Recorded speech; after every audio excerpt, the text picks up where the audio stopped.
Hi guys, it's my Sri. ఇవాళ నేను సింపుల్గా బాజ్రా రోటీ అంటే సజ్జల రోటీ ఎలా చేసుకోవాలో చెప్తాను అండ్ చూపిస్తాను. చూడండి.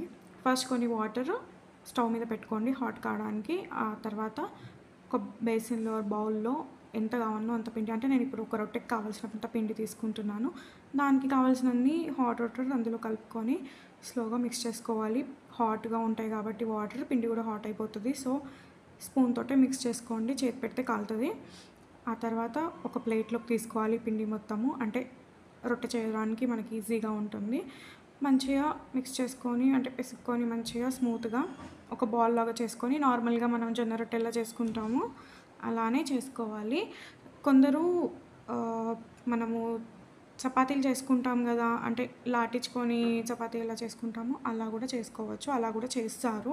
బట్ నా పర్సనల్గా నేను జొన్న రొట్టె చేస్తాను కాబట్టి నాకు ఈ ప్రాసెస్ అనేది ఈజీ అనిపిస్తుంది. అంటే జొన్న రొట్టె లాగానే బాజరా రొట్టె చేయడం ఈజీ అనిపిస్తుంది. నేను అలానే చేస్తాను. మీ ఇష్టం, మీరు ఎలా అయినా చేసుకోవచ్చు.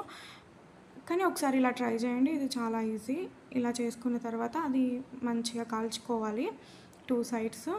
ఫస్ట్ మనం పొడిపిండి వేస్తాం కాబట్టి ఆ సైడ్ కొద్దిగా వెట్ చేసుకొని 2 సైడ్స్ కాల్చుకొని దానిపైన నెయ్యి పెట్టుకొని తింటే ఎక్సలెంట్ ఉంటుంది.